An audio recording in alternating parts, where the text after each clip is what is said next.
A oração é a ponte que nos conecta ao coração de Deus. Ela não é apenas um ritual ou repetição de palavras, mas um relacionamento vivo e transformador com o Criador.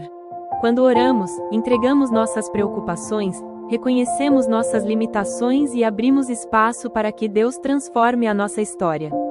Este e-book foi criado para ser um guia prático de 30 dias de oração, onde cada capítulo traz um versículo bíblico, uma reflexão inspiradora e um momento de conversa íntima com Deus. O objetivo é que, a cada dia, você se fortaleça espiritualmente, encontre paz para sua alma e viva experiências reais de mudança.